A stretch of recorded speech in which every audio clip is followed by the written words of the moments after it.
Welcome to another DMI Economic Development Committee. Thank you for meeting on a Friday, a beautiful Friday. We'll start the start to the weekend. Hope you're all doing well and staying healthy. We're just letting in a few more people here, lots of people coming in. Very important subject today. It's good to see everyone. Hi, Loie. Hi, Ruth. Hi, John, Anita, Gary, Melinda, Carol Ann, Grant, Stacy. It's good to see everybody. They're just on my first page, so no offense, Pam, if I didn't say hi to you, or Margarita or Noah. Hope everyone is doing well. Hope everyone has plans, and most importantly, hope everyone is staying healthy. Thank you very much for joining us for another edition of a virtual DMI Economic Development Committee. We have a fantastic and very important and timely panel here today. We're very thankful for the folks being here. Anne is going to be the moderator today, so I have the day off. So thank you to Anne for taking over moderating today. Before we get started, a couple of quick announcements. We want this to be a discussion, so we have some questions for the panelists moving forward in the beginning, but at the end we're going to have plenty of time for questions and discussions. If you could just identify yourself by either raising your hand with the raising hand function, which is in the Manage Participants section. If you hit the participants and then look to the right, you'll see a raise hand function, and we can call on you there, or you can literally just raise your hand. But because we've got a couple of pages of people, that's a little bit harder, but we do want a discussion at the end. I do want to make a couple of quick announcements on things that I think are very important for the Economic Development Committee. Next Monday, we have our biggest event, our biggest fundraiser of the year, is our virtual annual dinner. We're putting it in quotes because it's a dinner, like my mother used to say, from 11 a.m. to 1 p.m. We've got some great networking. We've got this great new platform, so you can network, meet all your friends. Anne can celebrate with the confetti. I like it. We've got a great people in a new format that's not Zoom. So please do just for that. And then very, very powerful conversation on inclusiveness cities and what it means for downtown with two just huge speakers. First is nationally renowned senior distinguished fellow at Demos and NBC News contributor Heather McGee, who has a book coming out called The Cost of Racism early next year. We are so excited to have her. And then the conversation will be facilitated by our good friend and Madisonian Angela Ruth, the Vice President of Diversity, Equity, Inclusion, and Vice President of the CUNA Mutual Foundation at the CUNA Mutual Group. That's a big title she has. But it's going to be a fantastic conversation. You will not want to miss it. It'll push the boundaries. So please do join us next Monday, September 21st from 11 to 1 p.m. Please, plenty of time to sign up. You can sign up right before, give Madeline a heartache by signing up right before. Enjoy that. But please come and join us there. And then another very important conversation about schools. Excuse me, as my dog is sneezing right below me. A very important conversation about schools with the new MMSD superintendent a week from yesterday on Thursday, the 24th of September at 8 a.m. at our What's Up Downtown breakfast. Please join us for Dr. Carlton Jenkins, who comes from my hometown at Robbinsdale near Minneapolis. And we're very excited to hear what he has moving forward. Obviously, lots of challenges and really feeds into the conversation today. I want to acknowledge to one other person that is here with us today special. We're very excited to have Ruth Schmidt, the Executive Director of WECA, Wisconsin Early Childhood Association. Thank you, Ruth, for being here and your continued steadfast fight for childcare and how important it is. So we're very thankful that Ruth could make it here today as well. So without further ado, I will let Anne take it from here for this very important conversation. Thank you, Jason, and thank you, panelists, for joining us today.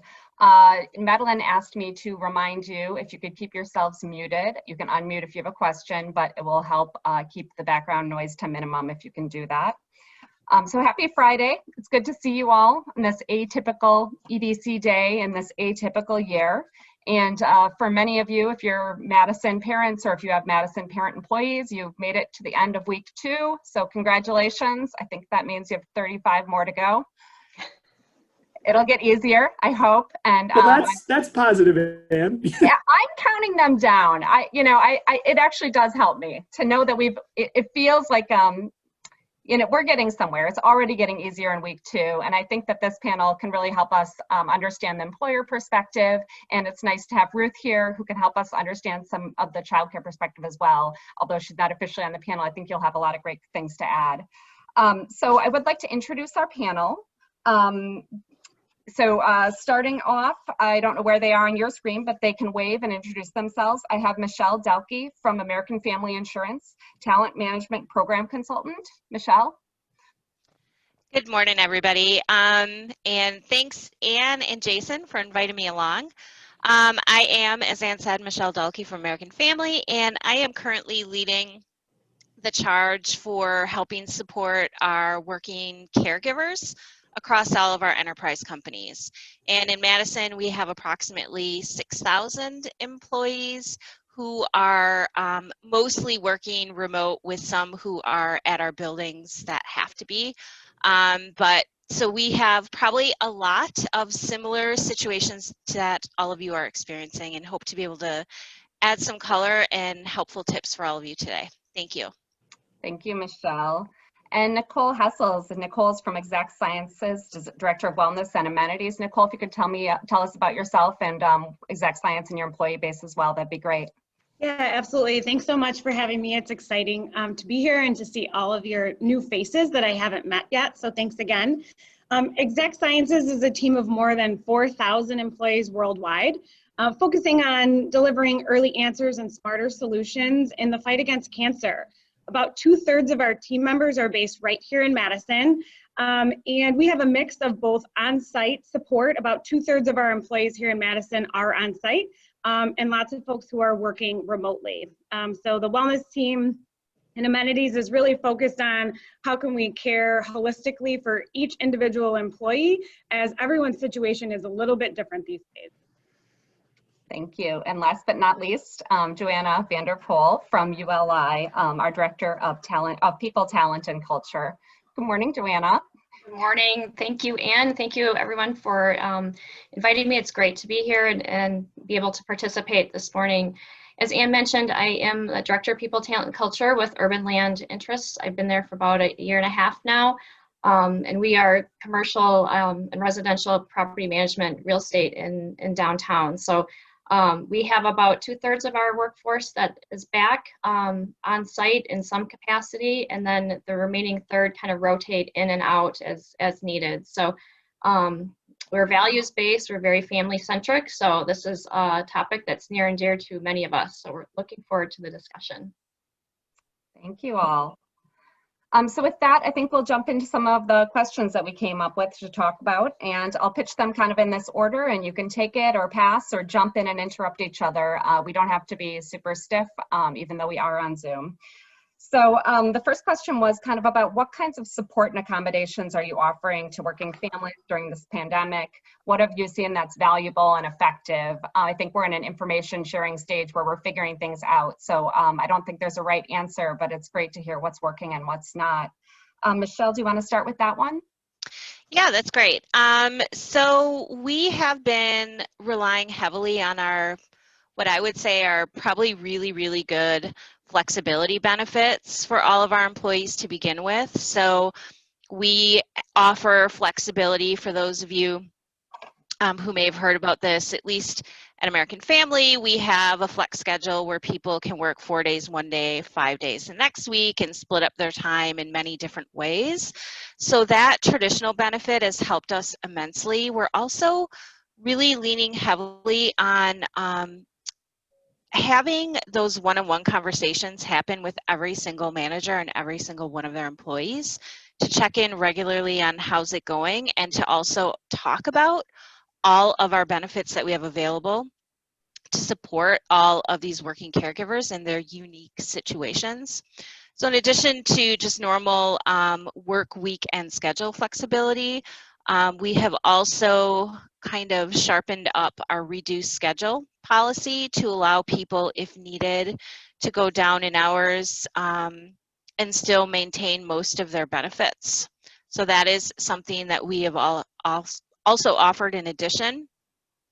We're very, very generous with our paid time off as an organization. So obviously that's something our employees are using, as well as something that we call pandemic pay, which the company has 100% taken the economic burden for. So this is another pool of dollars that we are allowing our employees to use like PTO very specific to COVID situations. So if someone gets sick, if they have to care for a loved one who's sick with COVID, and for very short term, like they get a call, daycare's closed. They're like, what am I going to do for that time? Allowing them and their managers to have conversations about using that as a gap to help keep them whole. So those are just on the benefit side, what we're offering. I'm sure I'll have time to talk about other areas, but flexibility has really been the key for us. And, you know, really encouraging those conversations. We put together flexibility guides that walk both managers and employees through what their options are, including in very detail how to use the combinations of them effectively. And we've seen quite a lift. We ran an ad hoc survey this week, and we've seen quite a lift in employees feeling like they know what's available and better how to use them. Thanks. I'll pass to whoever wants to join in. Nicole, do you want to talk about what Exact Science is doing? I think some of the stuff, we might see some universal themes emerging here. That was wonderful. Absolutely. I'm definitely hearing some common themes. And we recognize, right, that this year has been challenging, specifically with the back to school season. And we're continuing to evaluate what's working and what really is impactful. So multiple surveys, focus groups, informal kind of conversations on the side to know, do people understand folks within the business who are working remote as well as on site? Do they have the resources that they need to be successful, not only in the workplace, but also with their families too? I think one specific benefit has been impactful, and that's our employee assistance program. So the employee assistance program reaches across our enterprise, and it's the opportunity for folks to get multiple services, from mental health to support finding a caregiver, a tutor, even to help with travel concerns or writing a will. So we've noticed a significant uptick in this benefit and use of the benefit, and that makes us really happy that folks are reaching out when they need support, not necessarily reaching out to human resources, but knowing that they have that support available in different ways. You know, from the top down, our CEO to all of our employees, we are in this all together, and we'll get through it together. So it's about having those conversations of active listening with our managers, and really leading with empathy to understand that this is impacting each individual differently, and we need to be supportive to each individual. And Joanna, we might be a little different at ULI. We're a smaller company, so we don't run focus groups as much as the big guys, but I'm sure some of the things that we're doing are the same at ULI. Right, yeah, that's exactly what I was gonna say, is it will vary as we're talking about, you know, different sized organizations, but we have taken the approach of really dealing with everybody on a case-by-case basis. And I think that is a benefit of being smaller, is that we can really kind of get in touch with individuals at their level and find out what it is that's going to work best for them. And it's not a one-size-fits-all type of approach, and are, you know, very compassionate and understanding of the individual circumstances and their needs. Just to echo, without being too repetitive, our EAP is also available for and have some webinars that are supportive of you know, working parents, and give some tips and suggestions that working to get out to the teams. So that's available. We've also even offered to subcontract work if we need to, in order to take that work off of folks, because we can't, you know, always move it to somebody else within the organization, and being such a smaller entity. So there's definitely some nuances there, but we're doing what, you know, everything that we can to continue to support. We've offered the pandemic pay as well earlier in the year, and just tried to keep people whole as much as possible, and that has allowed them to kind of bank their FFCRA time for the latter half of the year if needed as well. Great. You know, a lot of the accommodations and strategies that you all have mentioned, you know, we're here today to talk about working parents and supporting working parents in particular, but it seems like they apply to more than working parents. Are you really seeing a difference in the needs of caregivers or parents versus the rest of your workforce, or is kind of, does it really just vary and anyone can jump in? I would say that we do have some very unique situations with our working caregivers. I think everyone is being affected mentally and otherwise by the world that we're living in right now, and we certainly have a focus on like a holistic view of our entire employee population during this time. But what we're seeing with our working caregivers is, frankly, there are not enough hours in the day. They are carrying immense loads of guilt for having to ask for help, for feeling like they can't get it all done. And these seem to be some pretty unique situations that we're hearing over and over, whether it's in focus groups, empathy, the special social networks that we've set up for people to chat with each other.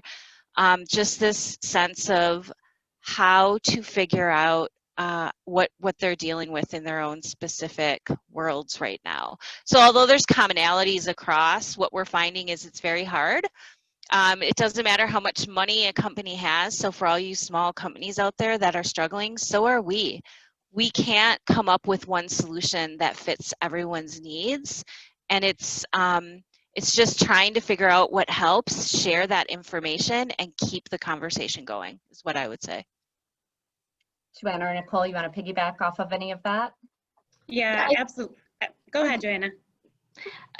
I was going to say, as Michelle commented, with the riots and things, we've had so many people that have just absolutely been killing it as far as putting the hours in, and whether or not they're with children or without, everybody needs that break and the time, and to be sympathetic and empathetic with everybody's needs. So child or not, we're just trying to be patient and extend grace to people that need it, and encourage the time off and taking those breaks to mentally refresh and recharge for what's up ahead.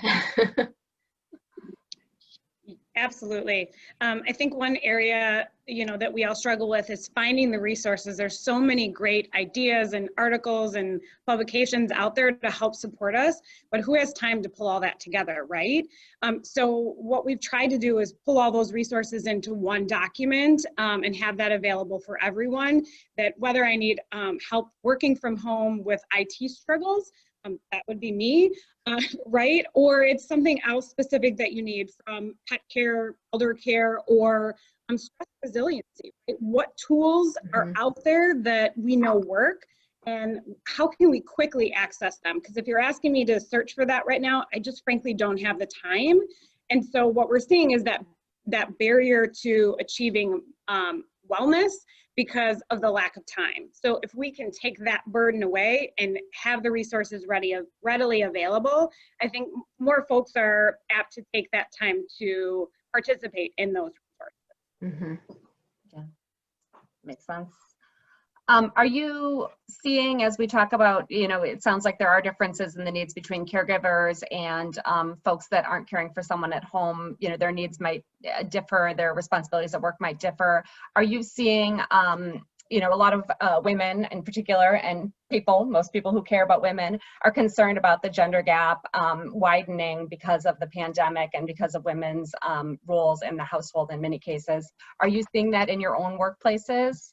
Or are women feeling that way, or men? Is there tension between kind of caregivers and non-caregivers, and who is, carrying the burden of work in the workplace as people need more accommodations? I think that's a very valid question, and one that you might expect. Surprisingly, I haven't seen it, and it makes me very happy to know that I think ULI supports its workforce, and it's so family centric and values driven that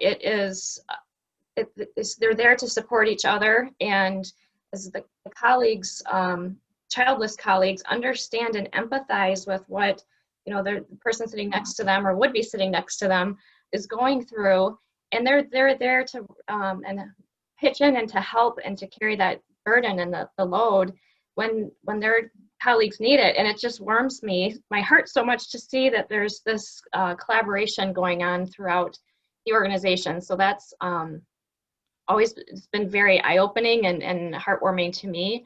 Between the gender issue, frankly, I'm seeing on both sides. And again, it's great to see, dads stepping up and women, equally. So I think it's great to know that it's kind of equally spread across the board from what I can see. Now, maybe there's behind the scenes things that aren't, necessarily relevant, but both, I have accommodations being requested by both genders. Are you, Nicole and Michelle, are you seeing the same thing, that, it's a fear and a risk, but not one that's playing out yet? Or what is your sense of this question? Yeah, I think we know from studies and historical data that women oftentimes carry a disproportionate share of the home burden. But I would say that I'm not hearing that. It's, we understand that there are dads who do pick up and drop off from school, single dads out there who, are killing it right now and doing a great job too. So I really think that it's, we talk a lot about it takes a village, and that's really what we're seeing, is that, neighbors are helping neighbors, and maybe you're bringing in some extended family for some support, or even coworkers, taking care of one another. And, this is part of that silver lining, that people are really showing that empathy, care, and compassion, because we're all going through this and we have different needs. And I'm proud of people for raising their hand and asking for help. Mm-hmm. I would echo both what Joanna and Nicole said, but I would also add that we are very, very concerned that this is still taking place kind of as an undercurrent, whether it's male or female, non-gender specific, about people who we may lose in the workforce. We've actually added a question to our ad hoc survey for working caregivers, asking them the options they're considering right now. And one that we added was leaving the workforce, and we were surprised at the number of people who were considering that right now. And although I can't reveal the gender breakdown for that question, I would say it was disproportionately leaning towards women more than men in our workforce. So whether that points to the direct correlation to your question, Anne, or not, it remains unclear at this point.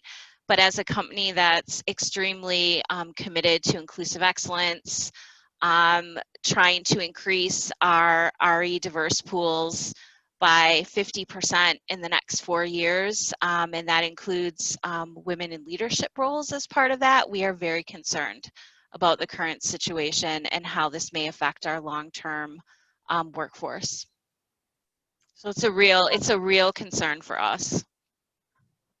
Yeah, I mean, my anecdotal gut kind of feeling is that, it's really great to hear that we're not seeing it on the surface. And I think that's a testament to so much of the work that folks like you three do in these organizations. Thank you.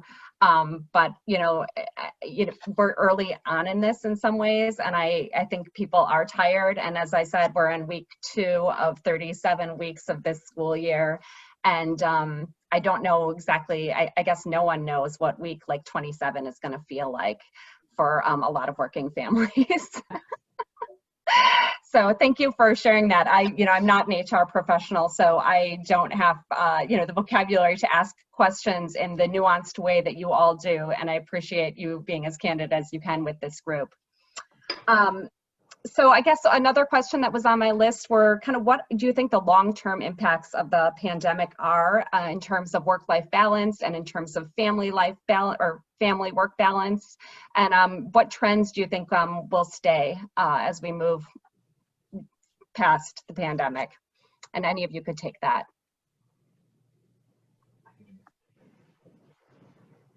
I think it's a great question. I don't know that we have fully gotten our arms around that yet.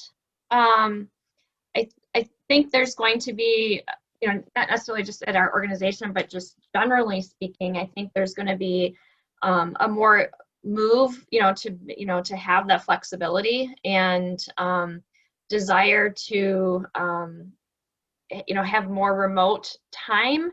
But I don't see the need or the desire necessarily for, and at least from what I'm reading and hearing, to move completely out of the workforce, and to continue to have the collaboration and connectivity with those in the office.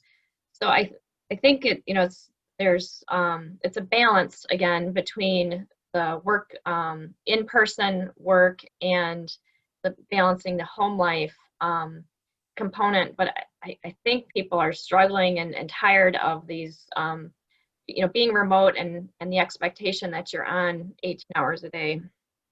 And that's not sustainable. I would add, so everything that you're saying, Joanna, we've asked our employees, what do you want to do after this? And our distinction has been, this is not a normal, flexible, remote environment. We're working at home while living in a pandemic, which means we don't get a break outside of our home often if we're following health and safety guidelines. So with that caveat, we've been able to try and set the stage for what we call reimagining normal in the future. And we definitely have a huge increase, which is an opportunity for us. We've been trying to get our leaders to have remote workforces for quite some time, and it was a struggle. It was that kind of, if we don't see them, we don't know they're working situation. So this has been a fantastic opportunity to prove that our employees are highly productive, professional, and able to work in this capacity. But I think the trends that we're seeing will be a blended workspace where people can come in a number of days a week if they'd like to, work 100% remotely. And we're taking this as an opportunity to start building the foundation for a very robust transformational leadership style. So that's a lot of words for maybe some non-HR people. So basically, we're looking for people to be better leaders with remote and dispersed workforces, be more empathetic, and be more strategic and less, I guess, detailed on execution.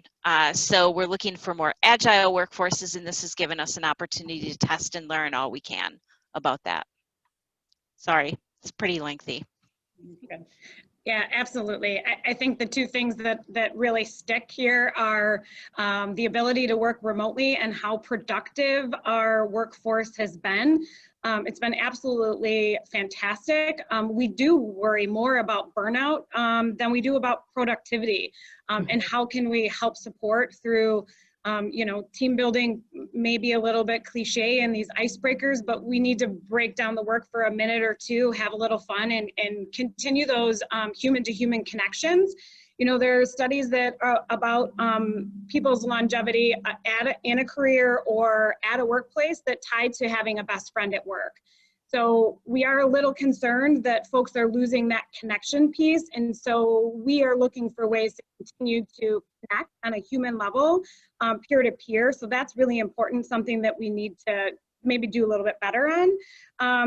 And then the other thing is the flexible schedules. We've had those in place prior, but now more than ever, we realize the benefits of having flexible schedule and knowing that employees are tied to the mission, and they're going to do whatever it takes to complete the work and get those answers to patients who really need them. So flexible schedules for sure, and that empathy, it just goes such a long way. Joanna, anything you want to add on that? I would think, as Michelle talked a little bit, from a strategic level and the challenges there and the transformation, I think the talent selection and recruitment is going to be so critical going forward, because you're going to be having to hire people that can work remotely, and then those that can lead and manage remote workforces. And so your pool of viable candidates is becoming a little bit more narrow. So keeping that in mind as we all transition forward, I think is going to be very critical. Good point. Yeah, we have definitely taken this opportunity, Joanna, to actually hire more recruiters during this time frame. We have started hiring more people. We see it as a corporate responsibility, honestly, in our communities as well, where we see people who are losing their livelihoods and who have skills that maybe in the next 8 months will not be as impactful, but we, from a future state, know they will be. So we are hiring more people right now than we have over the last year or two. And we were very fortunate that we already had a strategy in place for moving to more remote workforces. So we were able to already have remote onboarding in place and all of those things. But that is a quick win for anybody that's looking to kind of switch models quickly. There are lots of tools out there, Zoom, we're all using others that can help you stand up a remote workforce pretty quickly if you think about it strategically. So that's kind of where we're at. So that's a great comment about hiring. It can be tricky, but it can also be a great opportunity. Mm-hmm. Yeah. We did have a couple of questions in the queue on the chat. Rebecca, do you mind asking yours? I think it's a great question. I'm sure someone would love to hear a voice other than mine. Rebecca Prohaska from Potter Lawson.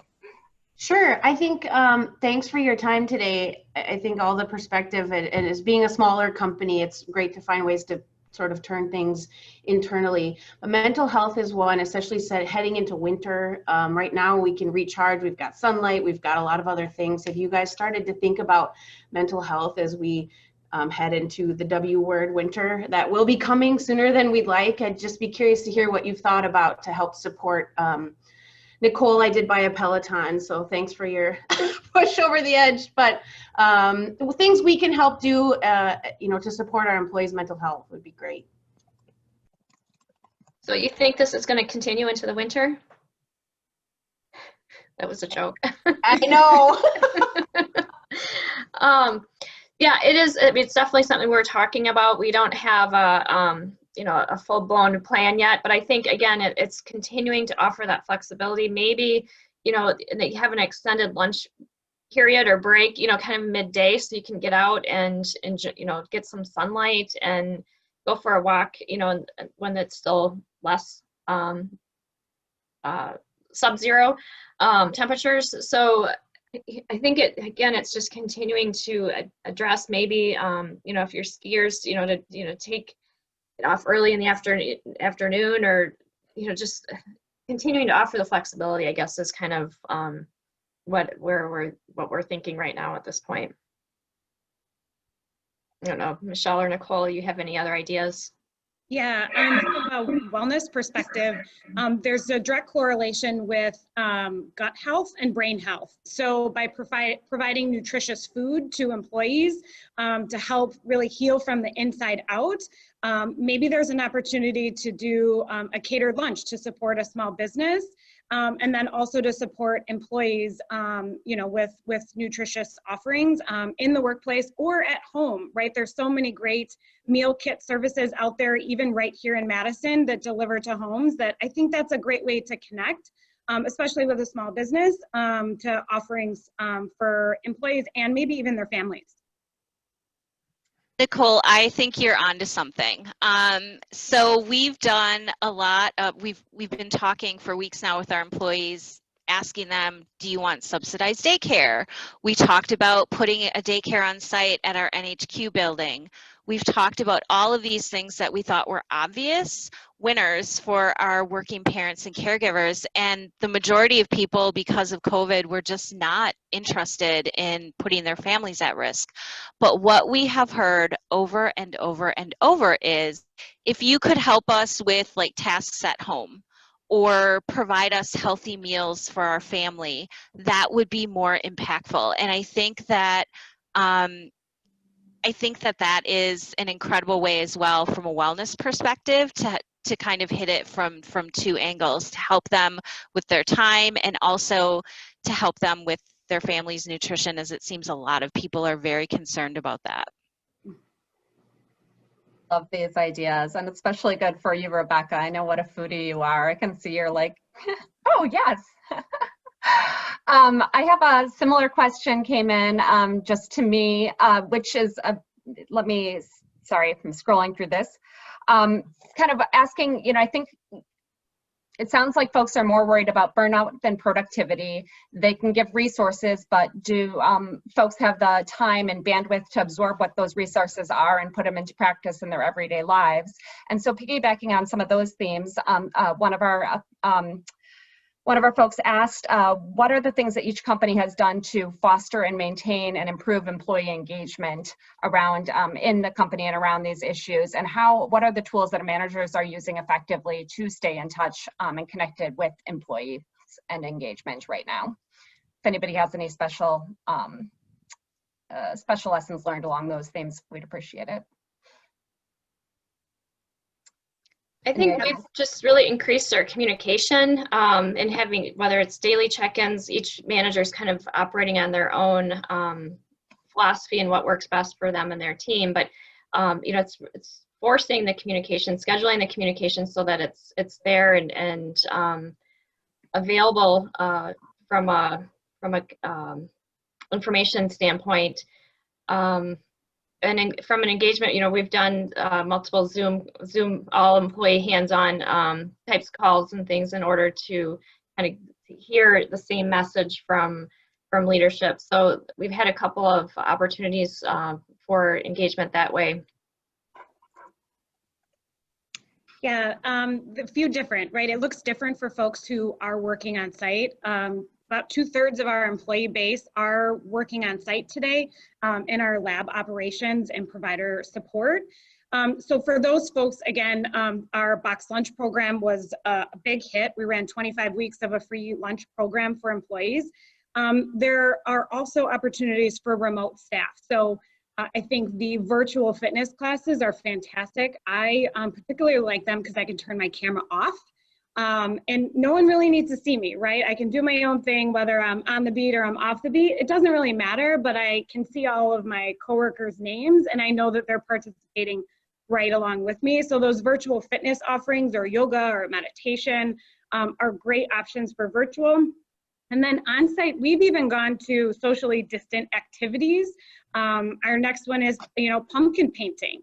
But let's just get together but be apart and have something that we can talk about and laugh about.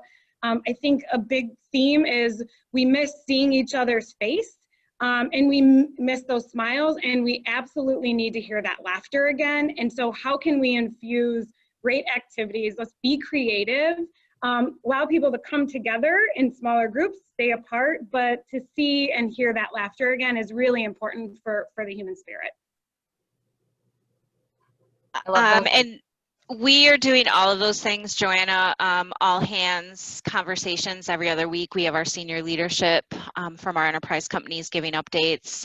We are doing remote fitness courses as well.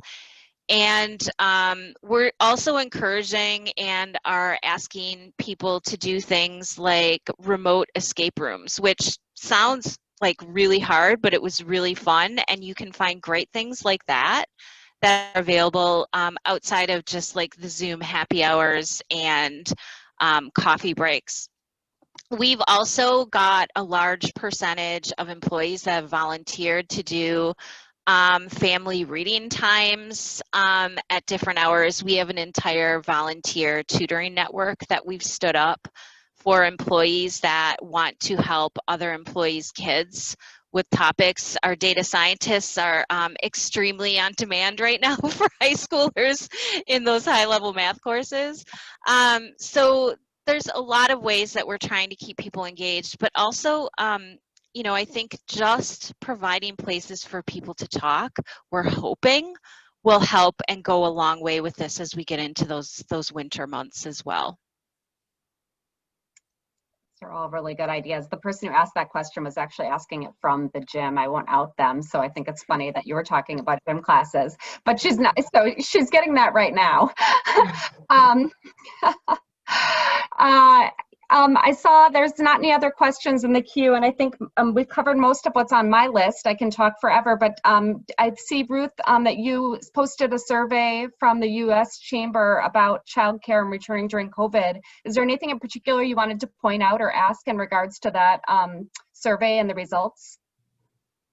Yeah, so I think mostly I just put that in there if you're interested in seeing sort of from a national perspective what parents are saying. that childcare continues to be a major concern in terms of parents' ability to return to the workforce, and that we're seeing upwards of 40% of parents indicating that they have either reduced hours or have had to leave the workforce altogether. And I think you referenced whether there's a gender side to this.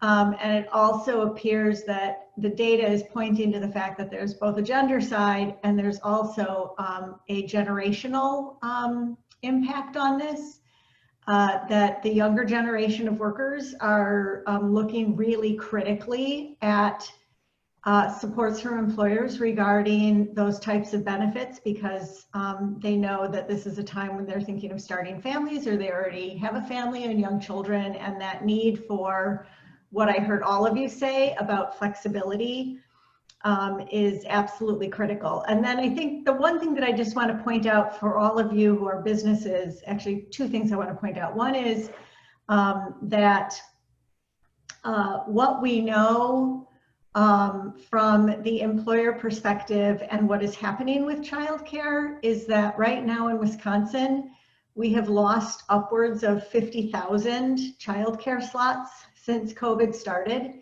And our national association, which has been consistently surveying childcare programs across the country, is indicating that without an additional federal stimulus package that addresses childcare, we could lose 80% of our regulated childcare capacity in our country. And so we've limped along, and just recently Governor Evers took an additional $30 million out of Wisconsin's CARES money and put it towards childcare stabilization.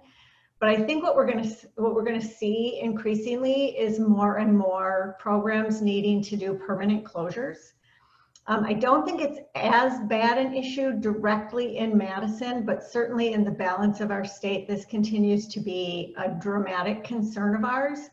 And where that leaves me is just my final push, is that advocacy right now is absolutely critically important, especially at the state and federal level, where we know that there have been packages advanced out of both the House and the Senate that include availability of supports for childcare so that your parents can rely on care being there.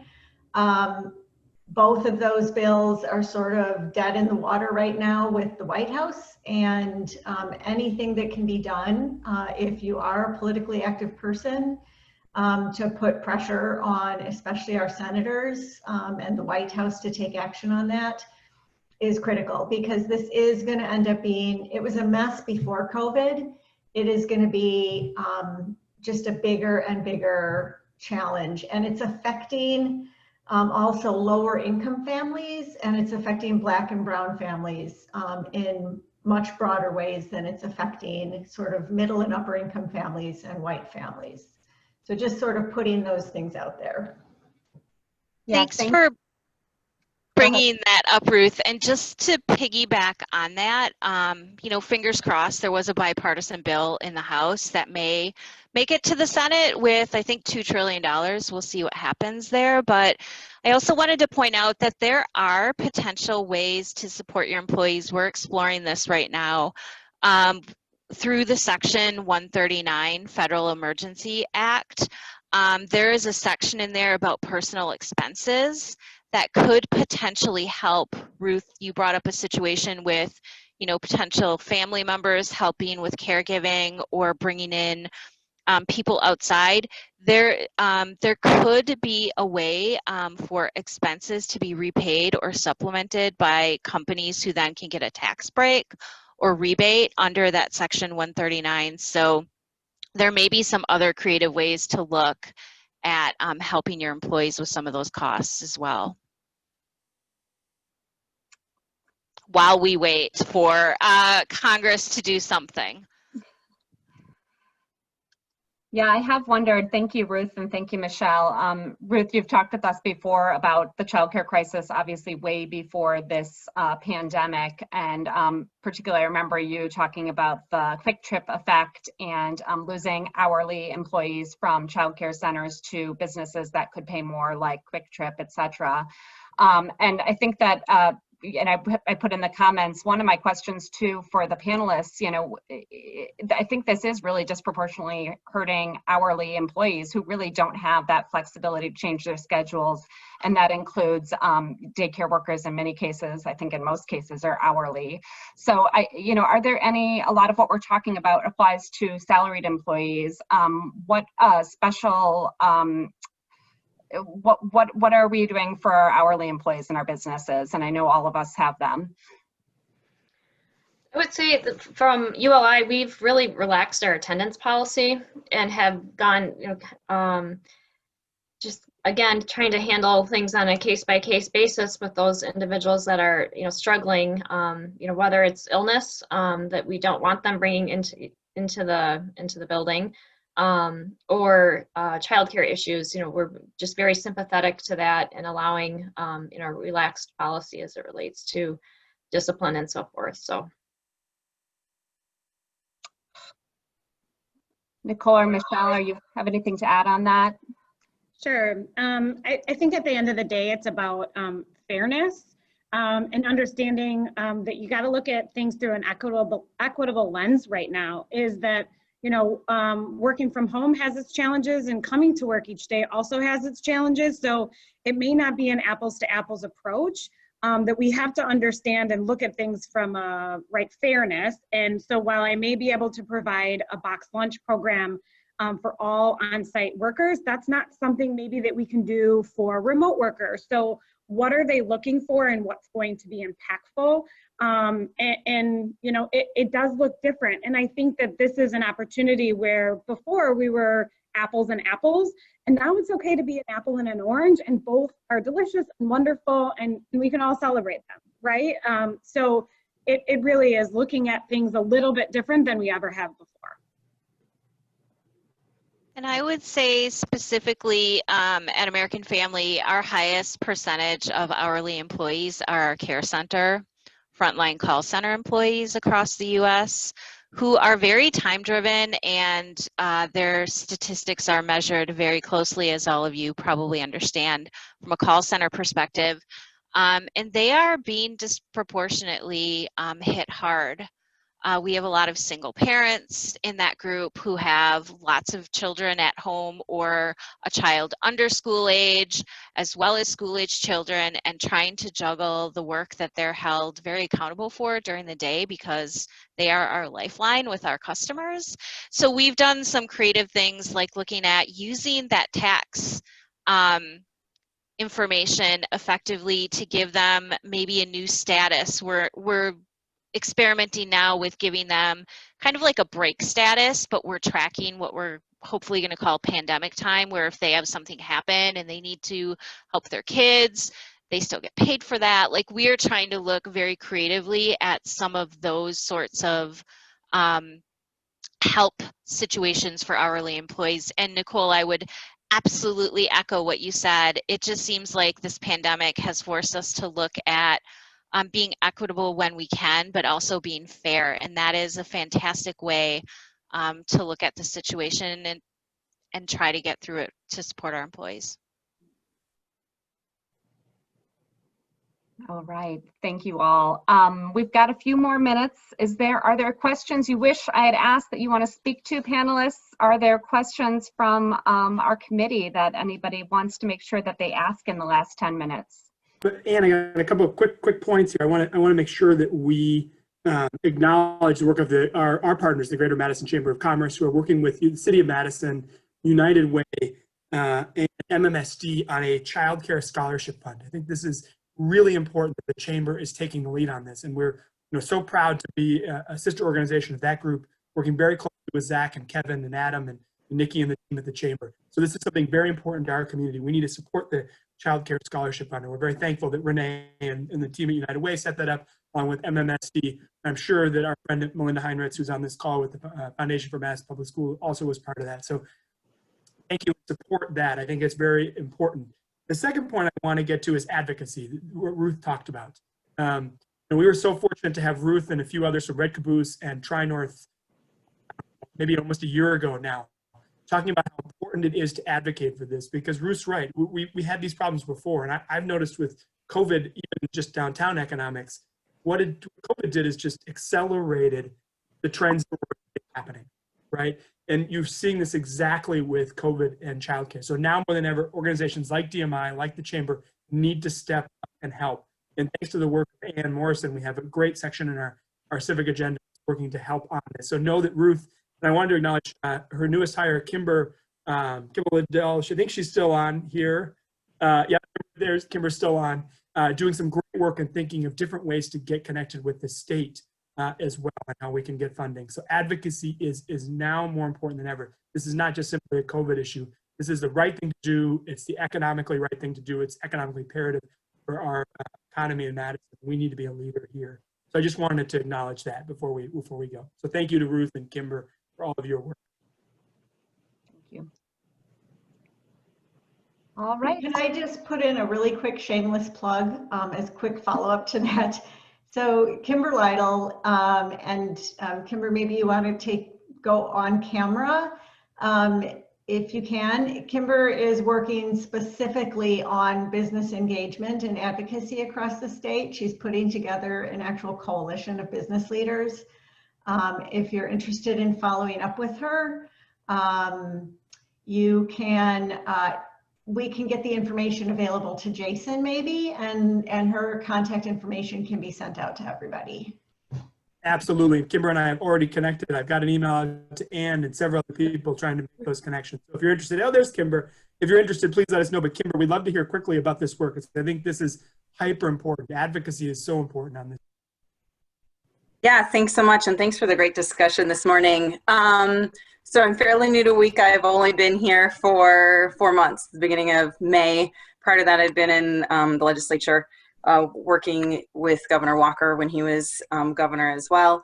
I'm a part of this new Wisconsin Infant Toddler Policy Project. They brought me on board to bring in new advocates to add their voices to our legislative advocacy that we are working on this fall and going into next session that starts in January. The goal is to have some additional voices to help persuade some of our legislators that don't always see the connection between childcare and the functioning of our communities and our overall state, which I think COVID has really illustrated to so many. And so we are reaching out to employers, community leaders, et cetera, to hear their stories, but also to have them join our ranks as we lobby the legislature next year on a number of different childcare requests that we have. Thank you. Thank you all for your work. This does make me feel better. That's what we're here for. Yeah, good. Well, with that, are there any other questions or announcements that anyone wants to bring up? If not, we can adjourn a couple minutes early. I want to thank our panelists. I learned a lot. I feel like a lot of these ideas are very, something we can implement right away, and I appreciate you sharing them with us. Are there any other questions, comments? Hearing none. I hear my internet is going out. Yeah, a couple quick announcements, and just a reminder that the annual dinner is next Monday. Please sign up. We'd love to see you. And then Dr. Carlton Jenkins is at our What's Up Downtown breakfast next week, a week from yesterday at 8 a.m. Please join us for that. And then I want to say a personal thank you to Joanna, to Nicole, to Michelle, and to Ann for putting this all together. Fantastic. We got this recorded. We can send this out. We'll get this up onto our YouTube site soon and get that information to everyone. So thank you to Exact Sciences. Thank you to ULI. And thank you to American Family. And last, I want to make a personal thank you.